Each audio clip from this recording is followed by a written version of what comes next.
إن الحمد لله نحمده ونستعينه ونستغفره ونعوذ بالله من شرور أنفسنا ومن سيئات أعمالنا من يهده الله فلا مضل له ومن يضلله فلا هادي له ونشهد أن لا إله إلا الله وحده لا شريك له ونشهد أن سيدنا وحبيبنا وطبيب قلوبنا ومولانا محمدا عبده ورسوله اللهم صل صلاة كاملة وسلم سلاما تاما على سيدنا محمد الذي تنحل به العقد وتنفرج به القرب وتقضى به الحوائج وتنال به الرغائب وحسن خواتم ويستسقى الغمام بوجه الكريم وعلى آله وصحبه في كل لمحة ونفس بعدد كل معلوم لك أما بعد فأعوذ بالله من الشيطان الرجيم بسم الله الرحمن الرحيم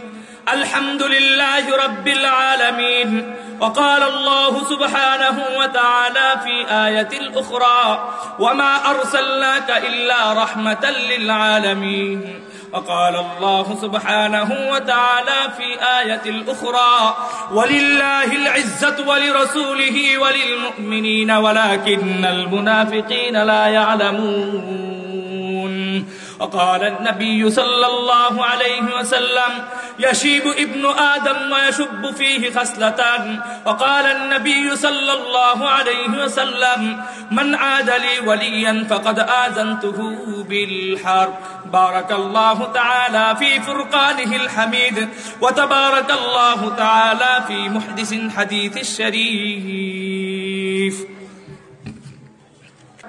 তো যে আয়াতগুলো তেলাওয়াত করেছি সেখান থেকে তৃতীয় নম্বর যে আয়াতটা আছে আমার আল্লাহ পাক রব্বুল আলামিন এই আয়াতের মধ্যে তোমার সাথে আমার সাথে একটা ওয়াদা করেছেন, অঙ্গীকার করেছেন, কমিটমেন্ট করেছেন, প্রতিশ্রুতি দিয়েছেন। দোস্ত কি ওয়াদা করেছেন, কি কমিটমেন্ট করেছেন সেটার বিস্তারিত বলবার আগে আমরা একটু কোরআনের আয়াতের তর্জমা করে নিব, না হয়তো বয়ানের ভিতর ঢুকে গেলে আয়াতের তর্জমা করার সুবর্ণ সুযোগ আমরা অনেক সময় পাই না। আমার আল্লাহ পাক রব্বুল আলামিন তার এই আয়াতের মধ্যে বর্ণনা করতেছেন ওয়ালিল্লাহিল ইজ্জাতু ওয়ালিরাসূলিহি ওয়ালিল মুমিনিন।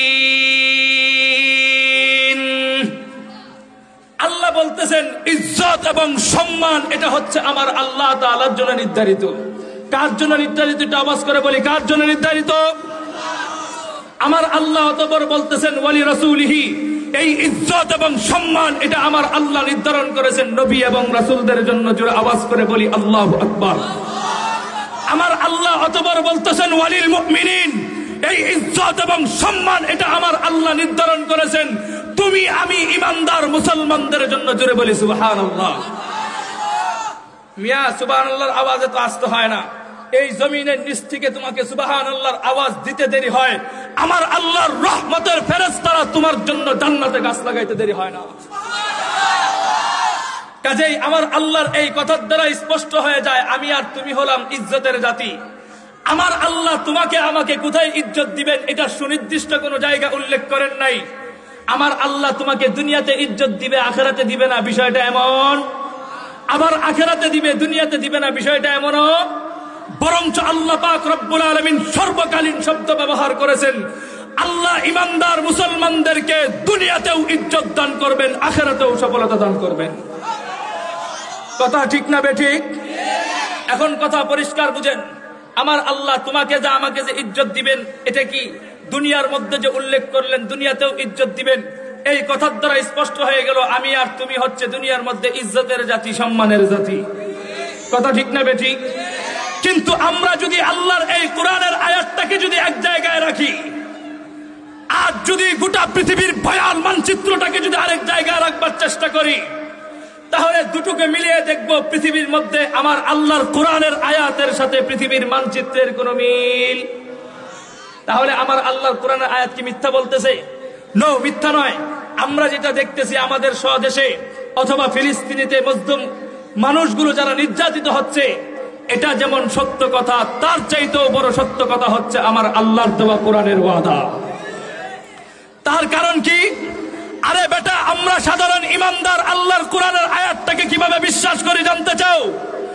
আমাকে যদি সিলেট উপশহরের অথবা সিলেটের কোন যুবক এসে বলে, হুজুর আজকে কাজীর বাজার মাহফিলে সন্ধ্যার পরে মাথার উপরে যে আসমান ছিল সেই আসমানটা আজকে জমিনে রূপান্তরিত হয়েছে, আমি হামিদি চোখ বন্ধ করে বিশ্বাস করে নিতে বাধ্য হব। আবার যদি কেউ এসে বলে, হুজুর কাজীর বাজার এশারের নামাজের পরে মাটির নিচের যে জমিন ছিল সেই জমিন আজকে আসমানে রূপান্তরিত হয়েছে, আমি চোখ বন্ধ করে বিশ্বাস করে নিব। খোদার কসম খেয়ে বলি, সিলেটের কোন গাঁজাখুর এসে যদি আবার আমাকে বলে, হুজুর আজকে আসরের পরে আল্লাহর দেওয়া কোরআনের একটি কালো অক্ষর মিথ্যা রূপান্তরিত হয়েছে, আল্লাহর দেওয়া কোরআনের একটি ওয়াদা মিথ্যা রূপান্তরিত হয়েছে, আল্লাহর দেওয়া কোরআনের একটি আয়াত পরিবর্তন হয়ে গিয়েছে, খোদার কসম খেয়ে বলি, আমি সাধারণ ইমানদার, আমার গর্দান থেকে মাথা আলাদা হয়ে যেতে পারে, কোশ্চিন কালেও ওই গাঁজাখুরের বক্তব্য আমরা কোনোদিন বিশ্বাস করতে পারি না।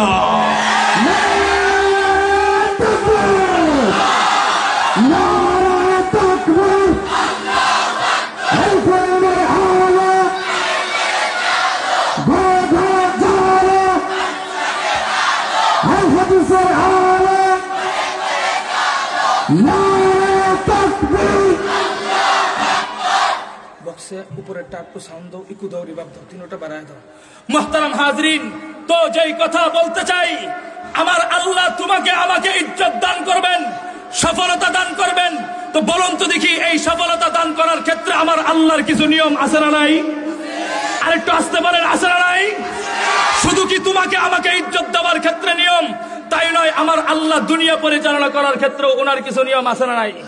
দেখেন আমার আল্লাহ চমৎকার ভাষায় কোরআনের মধ্যে বলতেছেন, قل أرأيتم إن جعل الله عليكم الليل سرمدا إلى يوم القيامة من إله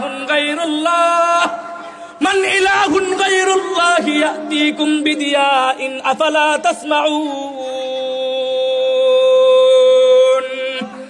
আমার আল্লাহ বলতেছে, কয় দেখো তোমাদের মাথার উপরে যে রাতের অন্ধকার আছে, এই রাতের অন্ধকারটাকে যদি আমি আল্লাহ স্থায়ী করে দেই, মজবুত করে দেই, পৃথিবীতে এমন কোন বড় খোদা আছে যেই বড় খোদা এই রাতের অন্ধকারকে দূর করে দিয়ে তোমাদের জন্য দিনের আলো এনে দিবে? এমন কোন খোদা আছে?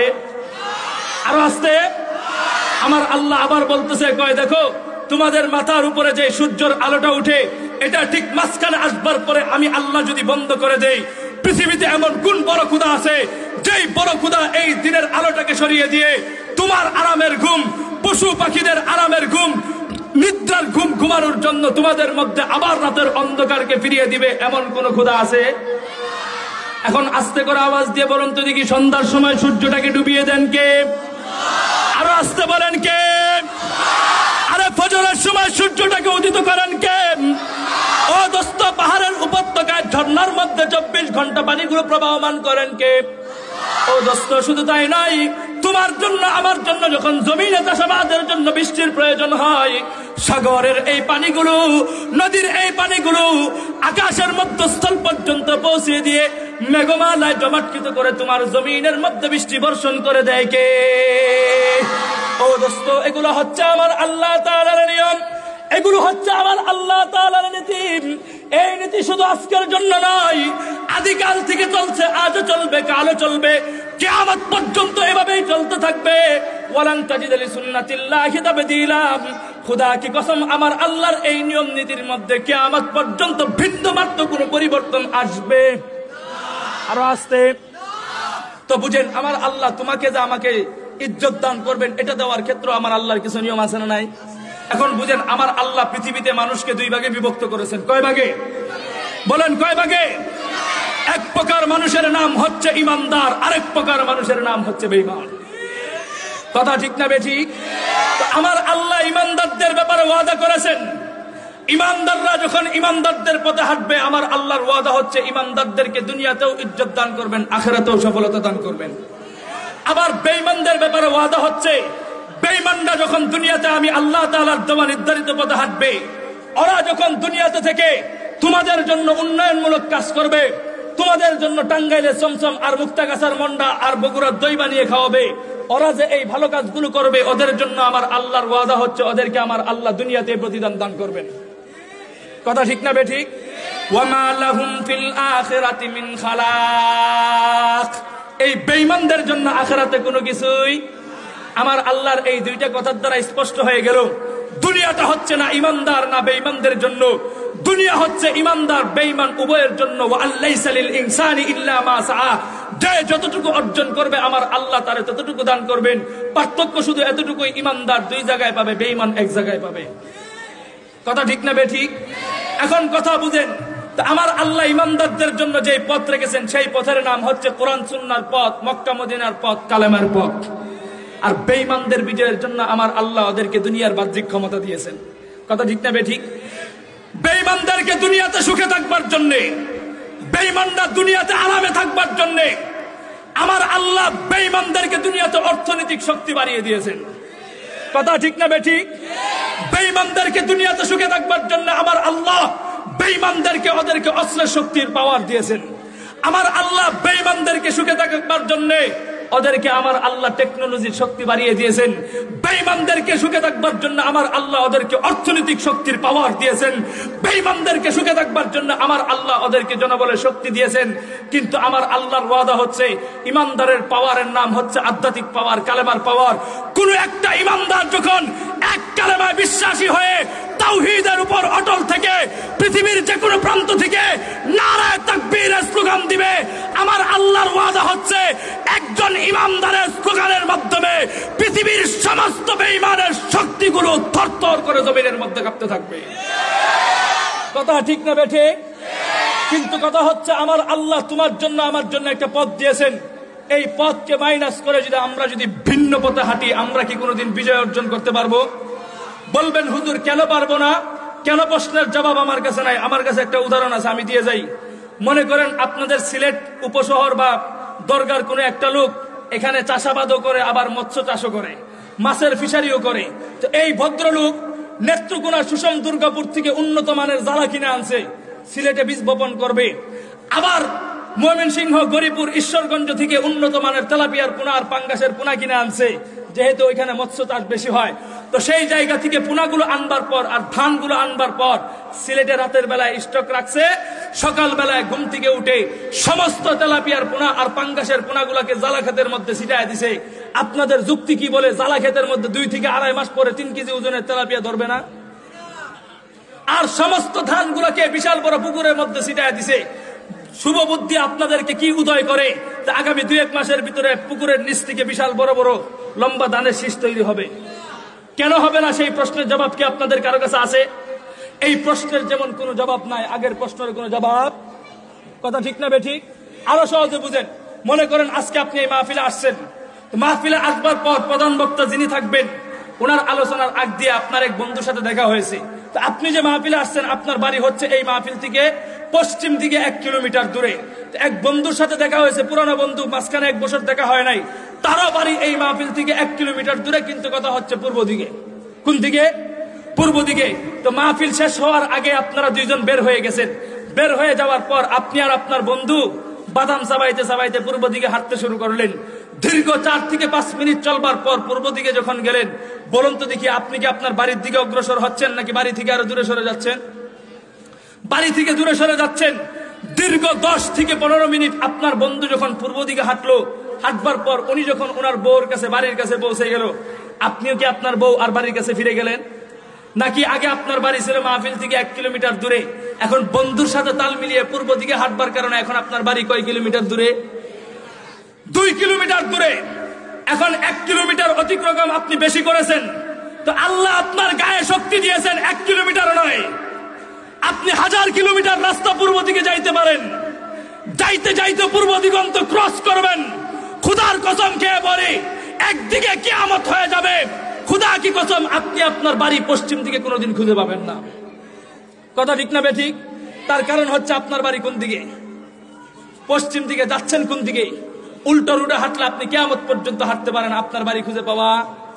এখন বুঝেন, আমার আল্লাহ মুসলমানদের বিজয় দান করেছেন মক্কা মদিনার পথে, মাদ্রাসার পথে, কোরআন হাদিসের পথে।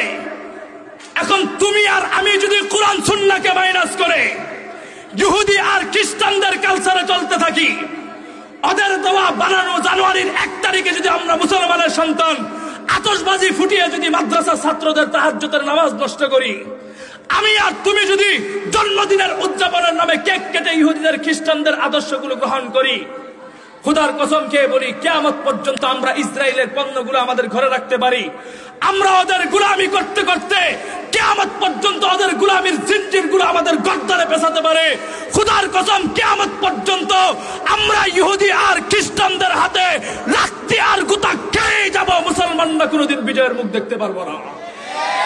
কথা ঠিক না বেঠিক? মুহতারাম হাজরিন, তো এখানে আমি অর্ধেক আলোচনা রেখে গেলাম, কারণ আমি যেহেতু বাহির থেকে মেহমান এসেছি। এখন কথা বুঝেন, মাঝখানে আরেকটা কথা ফিনিশিং দিয়ে আমি 10 মিনিটের ভিতরে আলোচনা শেষ করব। এখানে যেখানে রেখে গেলাম, মাঝখানে যদি আশেপাশে কোনো জায়গায় আসি, তাহলে ইনশাল্লাহ এখান থেকে আবার আলোচনা শুরু করব। এখন বুঝেন, আমি শুরুতে একটা আলোচনা করেছিলাম, আমার আল্লাহ পৃথিবীতে মানুষকে কয় ভাগে বিভক্ত করেছেন? আরো আসতে বলেন, কয় ভাগে? 2 ভাগে। এক প্রকার মানুষের নাম হচ্ছে ইমানদার, আরেক প্রকার মানুষের নাম বেঈমান। এখন আমরা একটু বুঝি হোয়াট ইজ মিনিং অফ ইমান। ইমান খায় না মাথায় যায়, বোঝা দরকার আছে না নাই? এখন বুঝেন ইমান কাকে বলা হয়। ইমান বলা হয় আল্লাহর দেওয়া যত বিধান আছে, রাসূলের দেওয়া যত তরিকা আছে, সমস্ত বিধান এবং তরিকার সামনে মাথা নত করবার নাম কি ভাই? এটা নিচ থেকে সাউন্ড দিয়ে নাম কি? ইমান। চাইছে আল্লাহর বিধান আমার বুঝা আসুক অথবা বুঝে না আসুক, বুঝে আসলেও আমাকে মানতে হবে, বুঝে না আসলেও আমাকে মানতে হবে। এখন আপনারা একটু আস্তে আস্তে আওয়াজ দিয়ে বলবেন, যাতে আপনাদের আওয়াজগুলো প্যান্ডেলের বাইরে না যায়। বলুন তো দেখি, নামাজের হুকুম দিয়েছেন কে? আরো আসতে বলেন, কে? রোজার হুকুম দিয়েছেন কে? ও দোস্ত, হজের হুকুম দিয়েছেন কে? যাকাতের হুকুম দিয়েছেন কে? পর্দার হুকুম দিয়েছেন কে? ও দোস্ত, এগুলো হচ্ছে আমার আল্লাহ তাআলার বিধান। তুমি যদি পালন না করতে পারো তোমার ব্যর্থতা, কিন্তু ইমানদার হিসাবে এই বিধানের বিরুদ্ধচারণ করার তোমার আমার কোনো অধিকার। কথা ঠিক না বেঠিক? এখন বুঝেন, নামাজ না পড়লে কেউ বেঈমান হয় না, তার ইমান দুর্বল হয়। কথা ঠিক না বেঠিক? আপনাদের এলাকায় একটা যুবক জন্ম হওয়ার পর থেকে বয়স হয়েছে 25 বছর, একদিনও ভুলেও নামাজ পড়ে নাই, আপনারা কি তারা বেঈমান বলবেন? কোনোদিনও না। সে ইমানদার, কিন্তু ইমান দুর্বল। আরেক ব্যক্তি আছে 5 ওয়াক্ত নামাজও পড়ে, তাহাজ্জুদও পড়ে, সুনামগঞ্জের নুরুল ইসলাম খান সাহেবের সাথেও ভালো সম্পর্ক আছে। এখন সমস্যা কি জানেন? ফজরের নামাজ যখন পড়তে যায়, মনে করেন আপনাদের কাজীর বাজার মাদ্রাসায় পড়তে আইসা মসজিদে কোনায় বসে বসে আল্লাহকে বলে, আল্লাহ তুমি এই শীতের মধ্যে ফজরের নামাজের বিধান দিলা কেন? ইমানদার না বেঈমান?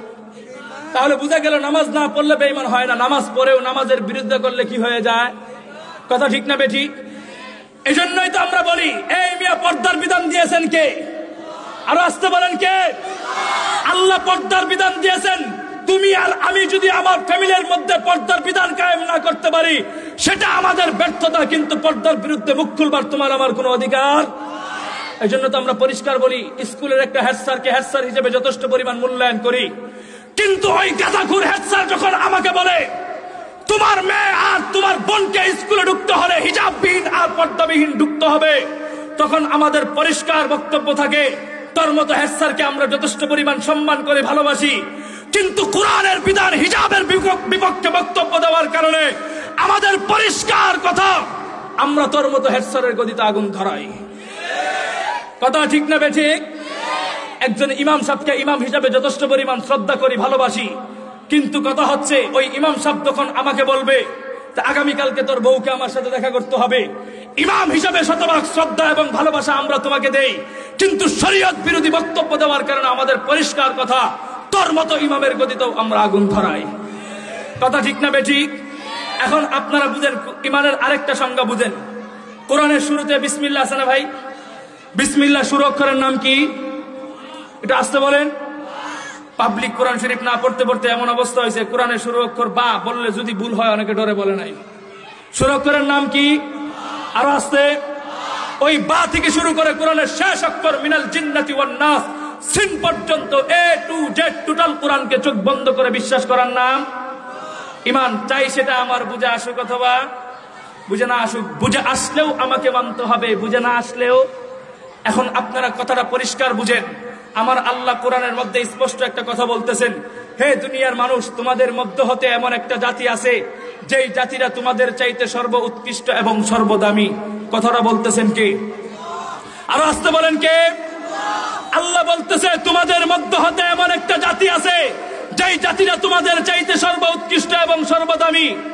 কথাটা যেহেতু আল্লাহ বলতেছেন, কথা পরিষ্কার ভাবে বলে দিয়েছেন, সেই জাতিটার নাম হচ্ছে আলেম সমাজ। কোন সমাজ? আরো আসতে বলেন, কোন সমাজ? আমার আল্লাহ কোরআনে স্পষ্ট বলে দিয়েছেন, ইন্নামা ইয়াখশাল্লাহা মিন ইবাদিহিল উলামা। দুনিয়াতে এমন একটা জাতি আছে, যেই জাতিটা আমি আল্লাহকে সবচাইতে বেশি ভয় করে, তাদের চাইতে শ্রেষ্ঠ জাতি পৃথিবীতে আরেকটা। কাজেই আলেমদের ইজ্জত বাড়িয়ে দিয়েছেন কে? আরো আসতে বলেন, কে? আরে বেটা, আলেমদের ইজ্জত যেহেতু আল্লাহ বাড়িয়ে দিয়েছেন, কাজেই কোরআন যদি তোমার ভালো না লাগে বেটা, তুমি চুপ থাকবে, কিন্তু ওই কোরআনের আয়াতের বিরুদ্ধচারণ করার তোমার আমার কোনো অধিকার। কাজেই কোন ইমাম সাহেব অথবা কোন আলেম সমাজকে যদি তোমার ব্যক্তিগত কারণে অথবা দলের কারণে পছন্দ না হয় বেটা, তুই চুপ থাকবি, ওই আলেমের বিরুদ্ধে তোমার মুখ খুলবার কোনো অধিকার নাই। কথা ঠিক না বেঠিক? কাজেই কোন মামুনুল হক অথবা কোন আলেম 2 বিয়ে করছে আর 3 বিয়ে করছে, সেটা তদন্ত করবার জন্য আল্লাহ তোকে কমিটি বানায় নাই। কথা ঠিক না বেঠিক? আরো আসতে বলেন, কথা ঠিক না বেঠিক? আরে কোরআনের মধ্যে একাধিক বিয়ের বিধান দিয়েছেন কে? কারো অস্বীকার করবার কোন সুযোগ আছে? কারণ একাধিক বিয়ের বিধান যেহেতু আমার আল্লাহ দিয়েছে, তোমার মেজাজ অনুযায়ী দেয় নাই বেটা। আল্লাহর দেওয়া এই বিধান তোমার বুঝে না আসলে তুমি চুপ থাকবে, কিন্তু ওই আয়াতের বিরুদ্ধচারণ করার তোমার কোনো অধিকার বেটা। তুমি আল্লাহর দেওয়া কোরআনের আয়াতের বিধান, আরো 15 মিনিট একটু আগে বলতেন। মুহতারাম হাজরিন, কথা বুঝেন তো। আমার আল্লাহ যেহেতু বলে দিয়েছেন আলেমদের ইজ্জত, এখন কোরআনের বিধান যেহেতু আমার আল্লাহ দিয়েছেন, একাধিক বিয়ের বিধান তোমার মাথার ভিতরে না ঢুকতে পারে, কিন্তু তুমি এটা বুঝো, তোমার ততক্ষণ পর্যন্ত বুঝে আসবে না যতক্ষণ পর্যন্ত তোমার এক আপন বোন বিধবা না হয়ে তোমার ঘরের মধ্যে বসতেছে। কথা ঠিক না বেঠিক? কারণ তোমার আপন বোন যখন বিধবা হয়ে ঘরে আসবে, তখন যখন তুমি শুনবে তোমার বোনের কোনোদিন বিয়ে হচ্ছে না, মানুষ অলক্ষী বলে ফিরিয়ে দিচ্ছে, তখন তুমি বুঝতে পারবে একাধিক বিয়ের কি ফজিলত ছিল। কাজেই একাধিক বিয়ের বিধান দিয়েছেন কে? তোমার ভালো না লাগে বেটা, তুমি চুপ থাকবে, কিন্তু ওই বিধানের বিরুদ্ধে মুখ খুলবার তোমার কোনো অধিকার। কথা ঠিক না বেঠিক? মুহতারাম হাজরিন, এখন কথা পরিষ্কার বুঝেন, যেহেতু টাইম আর একটু বাড়ছে, মাঝখানে ইমানের সঙ্গে আরেকটা বলি। আপনাদের এলাকায় তাবলিগ আছে? তাবলিগ আছে কি আছে না? তাবলিগ ওনারা দেখবেন বাদ মাগরিব চমৎকার ভাষায় আমাদেরকে একটা ইমানের সংজ্ঞা দেয়। তো ওরা ইমানের সংজ্ঞা দেওয়ার আগে আসরের পরে দেখবেন গাস্ত করে কি করে না? তো করবার পর তাবলিগের লোক বাহিরের হইলেও রাহাবার থাকে কোন এলাকার? নিজ এলাকার। কথা ঠিক না বেঠিক? তো ওনারা যখন তাবলিগের আসরের পরে গাস্ত বের হয়, দেখবেন সিলেটের পাবলিক ইয়াং সোসাইটিকে মানুষ দাওয়াত দেয়। কি দাওয়াত দেয় জানেন? আল্লাহর ঘর থেকে আল্লাহর মেহমানরা আসছে, মসজিদে কিছু দিনই কথা হইতেছে, বাদ মাগরিবে বয়ান হবে, ভাই সুযোগ থাকলে নগদ গেলে ভালো হয়, না পারলে মাগরিবে। বলে কি বলে না? তো সিলেটের ইয়াং সোসাইটি পাবলিক যখন দেখে তার চাচা তার দাদা রাহবার হয়ে এলাকাতে আসছে, সরাসরি তো আর না করতে পারে না, কানে কানে যায়, কয় চাচা দাওয়াত তো ভালোই দিছেন আলহামদুলিল্লাহ, কিন্তু আজকে তো আমার প্যান ভালো নাই, লুঙ্গি ভালো নাই। বলে কি বলে না? বলে দেখাই তো ঠিক বলার লোক নাই। কথা ঠিক না বেঠিক? কি বলে? প্যান ভালো না, লুঙ্গি ভালো না। আরে বেটা, আমি টাঙ্গাইল থেকে এসে তোমার ধর্মীয় পরিচয় জানতে চাই না, তুমি আমাকে একটু মানবতার পরিচয় দাও। মিয়া তোমার প্যান ভালো না? এই মিয়া, আমাদের এলাকায় ছাগল আছে না নাই? আরো আসতে বলেন, আছে না নাই? আমাদের এলাকায় কুকুর আছে না নাই? কুকুর এবং ছাগল এই দুটোটাই দেখবেন আমাদের এলাকার গৃহপালিত পশু। একটা রাতে ডিউটি করে আর একটা রাতে বিশ্রাম করে। কথা ঠিক না বেঠিক? এই দুটোটা প্রাণীকে দেখবেন সকালবেলায় যখন বাড়ি থেকে বের হয়, বের হওয়ার সময় দেখবেন আমার বাড়ির আঙ্গিনায় প্রস্রাব পায়খানা করে বের হয়, ছাগল চলে যায় চারণ ভূমিতে ঘাস খাওয়ার জন্য, আর কুকুর চলে যায় বাজার ঘাটে তার পেটের ক্ষুধা নিবারণ করার জন্য। এরা দেখবেন সকালবেলায় নাপাক হয়ে বের হয়, সারাদিন মাঠে ঘাটে দোকানে তারা খাবার খায়, সন্ধ্যার সময় আবার নাপাক হয়ে বাড়িতে ফিরে। কথা ঠিক না বেঠিক? এখন ঠান্ডা মাথায় আমাকে একটু জবাব দেন, আমার এলাকার কুকুর যদি সকালবেলায় প্রস্রাব করে বের হয় নাপাক অবস্থায়, সারাদিন নাপাক অবস্থায় খাবার দাবার খায়, আবার সন্ধ্যার সময় বাড়িতে ফিরে নাপাক অবস্থায়, এখন তুমিও আর আমিও মুসলমান হওয়ার পরে ফজরের সময় নাপাক হয়ে যদি ঘর থেকে বের হয়, বউর সাথে আমার মিলামেশা হওয়ার পর, গোসল ফরজ হওয়ার পরও আমি আর তুমি যখন নাপাক হয়ে ঘর থেকে বের হই, বাজার আর অফিসে চলে যাই, ডোন্ট মাইন্ড, খারাপ কথা নিবেন না, শরীয়তের এক বিধান আলোচনা হচ্ছে। তো এই নাপাক অবস্থায় তুমি আর আমি যখন বাজারে ঘুরি, অফিসের মধ্যে ঘুরি, তাহলে সন্ধ্যা পর্যন্ত আমি ডিউটি করার পর আবার যখন সন্ধ্যার পরে নাপাক হয়ে আমি বাড়িতে ফিরি, তুমি আমাকে একটু জবাব দাও, what is difference between two? What is difference between two? কুকুরে প্রস্রাব করে পানি নিল না, ছাগলও নিল না, তুমিও নিলে না, আমিও নিলাম না, তাহলে তোমার মধ্যে আমার মধ্যে আর কুকুরের মধ্যে পার্থক্য কোথায় বেটা? কথা ঠিক না বেঠিক? কাজেই যাদের প্যান্ট ভালো ছিল না, লুঙ্গি ভালো ছিল না, তারা বুঝবার কথা নাই। তাবলীগের মুরব্বিনে কেরাম দেখবেন চমৎকার ভাষায় মাগরিবের পরে তারা আমাদেরকে শিক্ষা দেয়। কি শেখায় জানেন? তারা বলে, নাহনু নারা আও মা লা নারা কুল্লু মাখলুকিন, কুল্লু মাখলুকিন লা ইয়াফআলু ইল্লা বিনাসরিল্লাহ। তারা বলে আমরা দোষকে যা দেখি বা না দেখি সবকিছুই মাখলুক। যাদের প্যান্ট ভালো ছিল তারা আওয়াজ করে সবকিছুই মাখলুক। মাখলুক কোনো কিছুই করতে পারে না আমার আল্লাহর হুকুম ছাড়া, কিন্তু আমার আল্লাহ গোটা দুনিয়া পরিচালনা করে মাখলুকের হুকুম ছাড়া। কথা ঠিক না বেঠিক? এটার নাম হচ্ছে ঈমান। এখন আমরা বুঝি, আমি শেষে আলোচনা করেছিলাম, আলেম সমাজকে আমার আল্লাহ ইজ্জত বাড়িয়ে দিয়েছেন। এখন আলেম বলতে আমরা কি বুঝি? কথা বুঝছেন? আলেম বলতে কি আমার মতো যারা 10-15 মিনিট, 30 মিনিট, 45 মিনিট কোরআন হাদিস ছাড়া আলোচনা করে যারা চলে যায়, এরাই কি শুধু আলেম, নাকি মাদ্রাসায় যারা পড়ায় তারাও আলেম? আরো আসতে বলেন, যারা মসজিদে ইমামতি করে তারাও আলেম। কিন্তু আপনারা একটু বলেন তো দেখি, আমাদের সিলেট সহ যে কোনো অঞ্চলই বলুন, গড়ে আমাদের মসজিদের ইমাম সাহেবদেরকে কি আমরা ইজ্জত দিতে পারি? যদি ইজ্জত দিয়ে থাকেন, সিলেট এত বড় লোক এলাকা, আপনাদের এলাকাতে ইমাম সাহেবদের বেতন 4 আর 5 হাজার হয় কিভাবে? কথা ঠিক না বেঠিক? 4,000-5 হাজার টাকা বেতন দেন, কোনো সমস্যা নাই। কিন্তু খেয়াল করবেন, আপনারা যে 4-5 হাজার টাকা বেতন দেন, আপনি আপনার এলাকার অটোওয়ালারা জিজ্ঞাসা করবেন ও মাসে কত টাকার বিড়ি টানে। কথা ঠিক না বেঠিক? তো 5 হাজার টাকা বেতন দেন, এতে উলামায়ে কেরামের অভিযোগ নাই। অভিযোগ কোন জায়গায় জানেন? 5 হাজার টাকা বেতন দেওয়ার পরেও আমাদের সম্মানিত ইমাম সাহেব আর খতিব সাহেবদেরকে দেখবেন যথেষ্ট পরিমাণ লোক আমাদের সমাজে আছে না নাই যারা ইমাম সাহেবদেরকে বাস দেয়? আছে না নাই? বাস দাও। এই মিয়া, আমি যদি এখান থেকে 10টা যুবক দাঁড় করাই আর 10টা মুরব্বী দাঁড় করাই, খোদার কসম খেয়ে বলবো কাফারা দিতে হবে না। 10 জনকে দাঁড় করিয়ে বলবো আমাকে সূরা ফাতিহা, সূরা ইখলাসটা একটু বিশুদ্ধভাবে শোনান, খোদার কসম খেয়ে বলি 20 জনের মধ্যে 18 জনই পারবে না। কয়জন? আরো আসতে বলেন, কয়জন? 18 জন। অথচ মুরব্বীর বয়স হয়ে গেছে 60-এর উপরে, 65-এর কাছাকাছি, এক পাও কবরের দিকে। আজও পর্যন্ত দেখবেন এই মুরব্বী জুমার নামাজের পরে ইমাম সাহেবের পিছনে বসে থাকে। ইমাম সাহেবরে বাস দেওয়ার জন্য ইমাম সাহেব কোন বুধবারে জোহরের নামাজ পড়ায় নাই? আছে না নাই? বাস দেয় কি দেয় না? বেটা তোমরা বাস দাও। বাস দেওয়ার আগে একটা জিনিস চিন্তা করেন, এই মেয়ে আমাদের সিলেটে স্কুল আছে না নাই? আছে না নাই? এখন বুঝেন, সিলেটে স্কুলে যখন দুপুরের টাইমে খাবারের টাইম দেয়, এটাকে কি বলে? টিফিন বা লাঞ্চ দেয় কি দেয় না? টিফিন অথবা লাঞ্চ দেওয়ার সময় দেখবেন ছাত্রছাত্রীরা স্কুল থেকে বের হয়ে সোজা মাঠের দিকে চলে যায় অথবা দোকানে যায়। এখন আপনাদের এলাকার নাম কি? কাজীর বাজার নেই? কাজীর বাজার এলাকার স্কুল থেকে একটা যুবক এখানে পড়াশোনা করে, তার বাড়ি কাজীর বাজারে। আরেকটা মেয়ে পড়াশোনা করে, তার বাড়ি হচ্ছে বিশ্বনাথে। কোথায়? বিশ্বনাথে। দুটোটা ছেলে মেয়ে একই স্কুলে পড়াশোনা করে। তো পড়াশোনা করবার পর ওদেরকে যখন লাঞ্চের সময় দিল, এই ছেলে আর মেয়ে ওরা 2 জন স্কুলের সামনের দিকে না গিয়ে 2 জন মিলে গেছে স্কুলের পিছনের দিকে। কোন দিকে? কথাগুলো একটু ভালো করে খেয়াল করেন। কোন দিকে?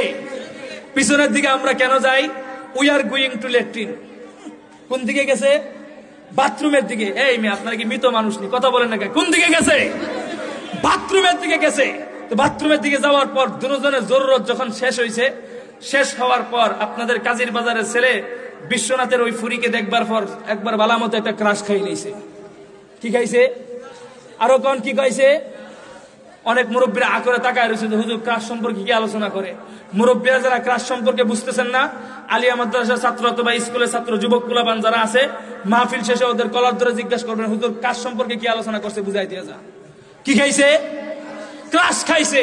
তো ক্রাশ খাওয়ার পরে দেখবেন কাজীর বাজারের এই ছেলেটা বিশ্বনাথের ওই মেয়ের সাথে একটা সম্পর্ক হইতে চলে। তো সম্পর্ক যখন হইতে যায়, খেয়াল করবেন, প্রথম যখন কথা বলে, আপনাদের কাজীর বাজারের এই ছেলে জীবনে কোনোদিন বিশুদ্ধ ভাষায় কথা বলে নাই। বিশ্বনাথ ওই মেয়ের সামনে পড়বার কারণে দেখবেন নতুন স্টাইলিং করে শুদ্ধ ভাষায় কথা বলে। কথা ঠিক না বেঠিক? একান্ত যদি সে সিলেটের ভাষা ছাড়তে না পারে, দেখবেন সিলেটের ভাষার সাথে ও ইংরেজি ভাষা সিরা মিক্স করে। কথা ঠিক না বেঠিক? এই কথাটা যারা না বুঝেন, স্কুল কলেজে যারা পড়ছেন এরা একটু বুঝবার কথা। 21, 22, 23, 25 বছরের যুবক যারা স্কুল কলেজে পড়ে, এদের মধ্যে যারা একটু বাকপটু বেশি ছিল, এদের পিছনে পচা পচা মাছিগুলো একটু বেশি বনবন করতো। কথা ঠিক না বেঠিক? এখন দেখবেন নতুন যখন সম্পর্ক হইতে যায়, ছেলে চিন্তা করে আমার বাসার চাইতে যদি বিশ্বনাথের ওই মেয়ের যদি বাসা যদি একটু বেশি সুন্দর হয়, তাহলে সম্পর্ক হবে তো দূরের কথা, জুতার বাড়ি খাওয়ারও সম্ভাবনা। কথা ঠিক না বেঠিক? আরে বেটা, কথাটা পরিষ্কার বুঝো না কেন তোমরা? দুনিয়াতে একটা অবৈধ মেয়ের প্রেম এবং ভালোবাসাকে সাকসেস করতে গেলে যদি আমাকে ভাষা শুদ্ধ করতে হয়, ভাষার মধ্যে স্টাইলিং করতে হয়, আরে আমি আর তুমি যখন মালিকুল আমলাক রব্বে কারীম, তোমার সৃষ্টিকর্তা, তোমার বাপ-দাদার সৃষ্টিকর্তা, গোটা কুল কায়নাতের সৃষ্টিকর্তা, সেই রবের সামনে দাঁড়িয়ে যখন আমি আর তুমি আল্লাহর সামনে বাউতাবাজি করি আর আল্লাহকে বলি আলহামদুলিল্লাহি রাব্বিল আলামিন, আল্লাহ গো আমরা তোমাকে ভালোবাসি, আমরা তোমাকে মহব্বত করি, এই কথাগুলো যখন আলহামদুলিল্লাহি রাব্বিল আলামিন বলে স্লোগান দেই, এই মিয়া আমাকে একটু জবাব দেন, আমি আর তুমি যখন আলহামদুলিল্লাহ চিৎকার করে সূরা ফাতিহাকে অশুদ্ধ তেলাওয়াত করে সূরা ইখলাসের হাত পা ভাঙা গুঁড়া করে যখন তুমি আর আমি তেলাওয়াত করি, আমাকে একটু জবাব দাও, তোমার বাংলা ভাষা অশুদ্ধ হওয়ার কারণে যদি মেয়ের জুতার বাড়ি পড়ার সম্ভাবনা থাকে, এই গাঁজাখুরের দল তোমরা এটা ধারণা করলা কিভাবে? তুমি আল্লাহর কোরআনের সূরা ফাতিহার অশুদ্ধ তেলাওয়াত করবা, সূরা ইখলাসের হাত পা ভাঙা গুঁড়া করে, তারপর তুমি আবার আল্লাহর সামনে তেলাওয়াত করবা। আমার আল্লাহ তোমার এই ভাঙ্গা সূরা তেলাওয়াত শুনবার পরে তোমার সাথে পিরিত মারিয়ে তোমার সাথে পিরিত মারিয়ে আল্লাহ তোমার নামাজকে কবুল করবে। বেটা তুই ধারণা করলে কি করে? মুহতারাম হাজিরিন, আমি সংক্ষিপ্ত শুধু এতটুকুই বলতে চাই, হযরতের কানে আমি আজকে স্পষ্ট একটা কথা বলে দেই, আল্লাহ পাক রব্বুল আলামিনের কাছে আমরা দোয়া করতেছি, আমি হুজুরকেও শুনিয়ে দেই, যারাই যুগে যুগে এই কালেমার দায়িত্ব বহন করেছে, আল্লাহ প্রত্যেকটা নবী এবং রাসূল সাহাবায়ে কেরামদেরকে পরীক্ষা করেছেন, পরীক্ষা করেও আমার আল্লাহর ওয়াদা হচ্ছে যারাই এই কালেমার দায়িত্ব বহন করবেন, সাময়িক পরীক্ষা করলেও আবার ইজ্জত বাড়িয়ে দিবেন কে? আর আসতে বলেন কে? আমাদের নবীর পিছনে শত্রু ছিল, মুসার পিছনে শত্রু ছিল। কাজেই আমরা একটা কথা পরিষ্কার বলি, মামুনুল হক তুমি শাইখুল হাদিস ইবনে শাইখুল হাদিস শাইখুল হাদিসের মস্তক দখল করতে চাও, আর আল্লাহ তোমাকে পরীক্ষা ছাড়াই মঞ্চে বসাবে, তুমি ধারণা করলা কি করে? কথা ঠিক না বেঠিক? আমরা এটা সুনিশ্চিত ধারণা করতেছি, আমাদের আগামী প্রজন্ম, ইয়াং সোসাইটি, আলেম সমাজ, আমাদের ছেলে এবং নাতিনত্তর গুলো তোমাকে আগামী দিনে শাইখুল হাদিস মানবে, এটাই হচ্ছে আমাদের কল্পনা। কথা ঠিক না বেঠিক? আল্লাহ পাক রব্বুল আলামিন মজলুম এই আলেমে দ্বীনকে আমাদের কাছে আবার নিরাপদে ফিরিয়ে দেখ, সকলে বলি আমিন। ওয়া আখির দাওয়ানা আলহামদুলিল্লাহি রাব্বিল আলামিন, ওয়াসসালামু আলাইকুম ওয়া রাহমাতুল্লাহি ওয়া বারাকাতুহু।